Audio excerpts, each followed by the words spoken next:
Preview.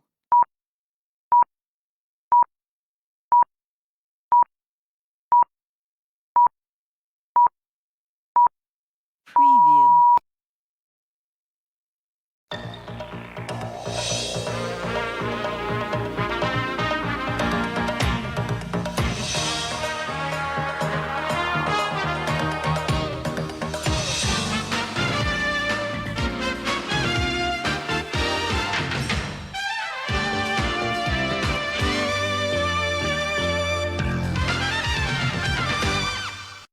Bonġu kulħadd, bonġu kulħadd. Mhux wieħed, imma tnejn. Mhux wieħed, imma tnejn. Għandha McLaren illum irnexxilna ntellaw żewġ sewwieqa fuq il-podju u diġà qed nara xi kummenti li se nibdew wieġeb dalwaqt imma mhux qabel tas-soltu naraw naqra r-riżultati li kellna fil-Grand Prix tal-Ġappun illi ovvjament jekk hemm eh, fil gruppi ta' nies illi se jkunu kontenti l-lejla, anzi dal-għodu, huma in-nies ta' Red Bull għax Verstappen rebaħ id-delliqa u rebħu il-Red Bull il-kampjonat tal-kostrutturi u jien għaliex meta nara dak is-sbuħija ta' podju hemmhekk ovvjament bir-raġun li nkun bid-daħqa sur dan kien ċappara. Mela Max Verstappen l-ewwel fuq Red Bull, Lando Norris it-tieni fuq McLaren, Oscar Piastri it-tielet fuq McLaren. U għandna xi ngħidu voldieri għax dan ir-riżultat se jfisser ħafna. Inkomplu l-ewwel 10 issa mbagħad nelaboraw. Ir-raba' post Charles Leclerc, il-ħames post Sir Lewis Hamilton, is-sitt post Carlos Sainz, is-seba' post George Russell, Ferrari Mercedes, Ferrari Mercedes. Alonso 8 fuq Aston Martin, Esteban Ocon it-9 u Pierre Gasly fl-10 pożizzjoni għat-tim tar Renault Alpine. Dawk huma l-ewwel 10 mela. Nibda billi nifraħ lis-supporters tar-Red Bull għar-rebħ tal-kampjonat. Proset Bohuta, għaliex naħseb dit-sena ħassartu kull ma ovvjament illum irrid nitkellem ukoll fuq ir-riżultat kbir li ġibna il-tim tal-McLaren u kważi aneddotu se qabel it-telli għal sħabi jettilhom kull meta nilbes dan il-flok dejjem nitilgħu fuq il-podium. Voddi naħseb dan il-sospiż dal-ħar sitt ġrijiet. Imma insomma, tellieqa li bdiet biż-żewġ sewwieqa tagħna jkunu kważi viċini li jaqbżu lil Max fl-ewwel kantu dira ma' Verstappen li rnexxielu jaqbes u jgħaddi it-terbo. Mbagħad tista' tgħid għall-inqas għalina amministrazzjoni ordinarja kien hemm minnu fejn biex anke wieġeb lil ħabib tiegħi Godwin Xkembri llum Team Orders McLaren. Kien hemm minnu fejn kellna naqra ta' question mark x'kellu jsir biss Norris kien iktar veloċi u ovvjament kellha ssir ordni illi ironikament kieku jien ma kontx nagħmel mill-ewwel għax fil-fatt il-sħabi taċċettal McLaren bdejt ngħidilhom kieku jien inżomm kollox kif inhu. U fil-fatt imbagħad rittalhom jgħiduli kont figura tajba kieku. Jekk Norris kien iktar veloċi mbagħad trid tinżalu l-kappell. Il-Godwin infakru li tad-darba li għamilt it-team orders jiena Godwin inti jekk nibdew bit-team orders li għamiltu l-Ferrari naħseb nibdew mid-żon il-lejla qabel ma nispiċċaw. Jiġifieri aħjar noqogħdu kwieti. Biss onore għall-armi għall-unika tim li kien qed itina headache illi kien il-Mercedes u Russell li llum ukoll rajna fi ġlieda interessantissima ma' Sir Lewis Hamilton minnhom u hawnhekk ukoll kien hemm it-team orders. Team orders Sur Godwin. Naf li s-suġġett Hamilton huwa suġġett għal qalbek ħafna. Jiġifieri, però hemmhekk la Hamilton kien iktar veloċi ċista illi is-Sur jaqbes, il-problema l-Russell kienet illi Sainz irnexxielu jaqla ukoll il-Russell fil-fatt il-Sainz ma jneħħi ukoll ħin minnhom daw qed jikkupjaw l-istrateġija tiegħi.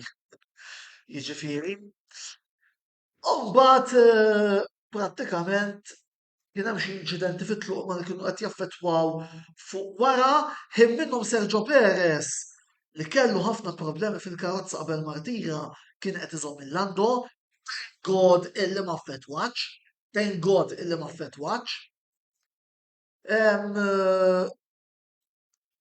U mbagħad il-postijiet minuri Fernando Alonso li llum erġajna rajni ħin ewwaħ għall Aston Martin u tnej ta' Renault u kon Gasly illi ġabu il-punt informaj l-Alpin issa qegħdin in-No Man's Land, qegħdin is-sitta, qegħdin komdi, qegħdin paxxuti, issa ormai it-teddida Alpin mhux tal-ispiċċat tal-li ħanamel naqra avvanz żgħir lej fil-klassifiċi tal-li issa wara llum hekk taraw il-klassifika hemmhekk 39 punt jifirdu l-McLaren mill-Aston Martin. 172 il-McLaren, Aston Martin 221. U naħseb li wara llum nemmen illi jekk nibqgħu sejrin b'dil-ottava, ir-raba' għandna nispiċċaw komdi. Però għatfadal it-tlila. Qabel ma nkomplu niddiskutu il-klassifika tal-kostrutturi, taqtu kol ngħid grazzi lil Glenn li għalilna proset għamiltu tiġrija tajba speċjalment Oscar Piastri. Oscar Piastri illi kien wasal biex jikseb il-podju ukoll ġittienet fil-sprint tal-Belġju imma llum fil-meldu tiġi it-tieni u t-tielet mill-memorja t-tieni tajjeb. Fl-sprint fil-fatt kien ġittini fl-sprint tal-Belġu għal tiġi fuq il-podju l-lum bl wara tellieqa. Hija konferma ta' kemm anzi dan is-riżultat naħseb iġġustifika l-fiduċja kollha li t-tmexxija tal-McLaren għandha f'dan iż-żagħżugħ Awstraljan illi spiċċa ġie wkoll kellu l-kuntratt tiegħu estis għal sentejn oħra u iva. Jiena nemmen illi apparti il-kummenti li għaddejt meta Piastri iffirma il-kontrat, iva, anzi jiena nemmen illi għandna l-aqwa driver line-up illi hemm fit-tim illi huwa driver line-up tal-McLaren fil-fema tiegħi u nemmen ukoll illi karozza tajba is-sena d-dieħla nistgħu anke niġġieldu t-tieni post fil-kampjonat tal-kostrutturi biex nkunu qedna kollox. Hawnhekk qed nara risposta ta' Godwin x'kemm qed nieħu pjaċir Godwin qed nisma' minn għandek illum. Team Waters kif dejjem qed jagħmilhom kull tim u għamilhom kull tim minn dejjem ta' dejjem, però inti li huwa veru kelli vizzjoni assoċjaw mal-Ferrari sa dis-sena stess.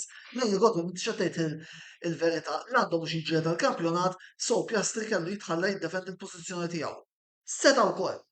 Seta' wkoll jaf il-fatt hekk forsi smajtni ngħid fil-bidu ta' din ix-xandira l-idea oriġinali tiegħi kienet li nħallihom Piastri qabel Norris. Imma mbagħad kif rajna l-Lando ikun iktar veloċi kella issir dik il-manura wara Voldiri Godwin minn qed tgħid ebda gidba, anzi jiena stess nammetti illi fejn kont team orders hemm dik l-assoċjazzjoni mat-tim tal-Ferrari, jiġifieri molli jdejja fuqha, biss nemmen li xorta konna nispiċċaw it-tieni u t-tielet ta' Voldiri anke kieku baqa' Oscar illum x'ismu hawn qabel Lando, jiġifieri biss teknikament kien forsi tagħmel xi ftit differenza ma u anke kieku ħalla jiddefendi postu Oscar naħseb li in the long run Lando kien isib mod biex jaqilgħu Voldiri all right Godwin qed qajjem l-argument li nacknowledgeja Imma naħseb li ma kienx ħatamel xi daqshekk differenza għax probabbli Norris xorta kien jispiċċa fit-tieni post. U d-domanda, ovvjament, fuq ħalq is-supporters tal-McLaren issa hija meta ser naraw dik it-tracksuit oranġo bl-iswed lejn in-nofs. Meta issa nisimgħu l-innu Awstrijak fil-kostrutturi. Meta ħanisimgħu anzi ħanaraw fl-aħħar lil Zac Brown jew lil Andrea Stella jitla jieħu tazza tal-Winning Constructors. Ma nafx, ħefifni. Jiena personalment hemm telli għali qed niddam qed nemmen li nistgħu nagħmlu l-miraklu.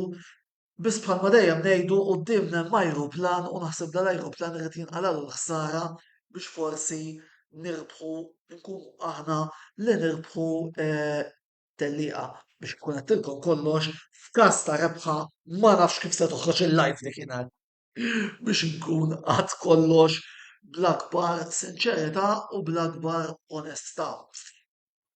Niġu biex naraw il-klassifika tas-sewwieqa nerġgħu niddiskutu l-klassifika tal-kostrutturi naħwa nfakkarkom li qegħdin f'xandira diretta min irid jitkellem fil-live għandkom kull dritt illi semmaw leħinkom fuq dak kollu li ġara matul din it-tellieqa. Max Verstappen 400 punt, Sergio Perez 23 persen li l-huma spiċċax it-tiġrija kellu sensiela ta' aċċidenti u issa Verstappen kull ma tjonsu biss huwa 3 punti biex jirbaħ il-kampjonat li jista' jħodhom fl-sprint race tal-Qatar. Jiġifieri qed nistenna li d-detratturi ta' Verstappen issa jibdew jgħidu sprint race champion ukoll.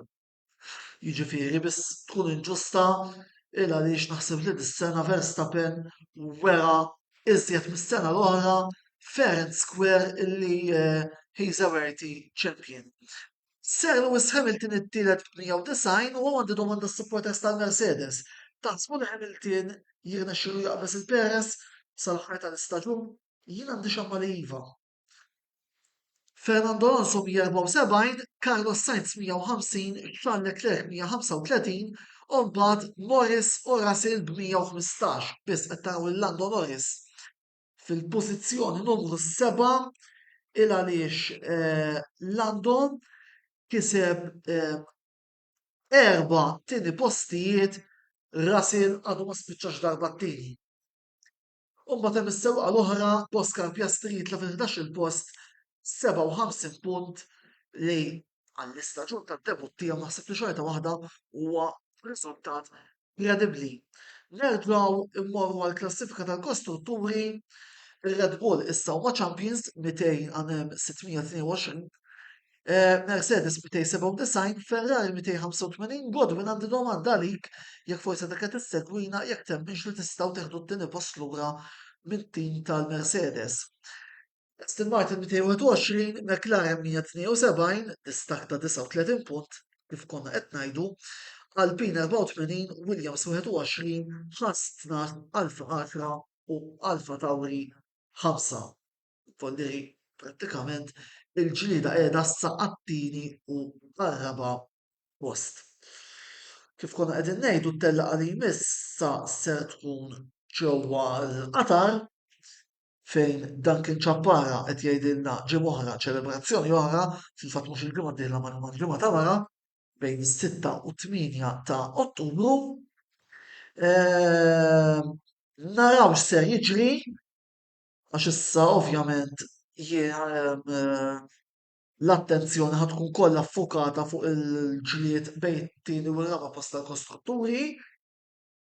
Ifim il-vantaġġ li għandna l-McLaren illi għal kontrarju tal-Aston Martin aħna qed insuqu b'żewġ sewwieqa u huma b'wieħed u l-wieħed tagħhom mhux li hu xi ħaġa ħafna x'illum erġajna smajna ħinewwaħ illi tefgħu qalb liljuni issa Alonso jekk hu il-jum nemmen li għandu talent biżżejjed biex jibdilhom il-dawn liljuni. Jiġifieri apparti il-fatt li il-momentum qiegħed tfavorina volderi nemmen illi jekk nibqgħu konsistenti għandna biex nispiċċaw ir-raba' imma għada twila. L-appelli nagħmel is-supporters ta' McLaren illejla nifirqu saqajna mal-art fadal 6 ġijiet, fadal 3 sprints, fadal ħafna xista jintqal. Però interessanti wkoll naraw min se jispiċċa t-tieni fil-kostrutturi il għaliex għandek żewġ timijiet b'saħħithom ħafna. Il-Ferrari u l-Mercedes. Dik ukoll ħatkun interessanti biex naraw kif se tiżvolġi l-affari.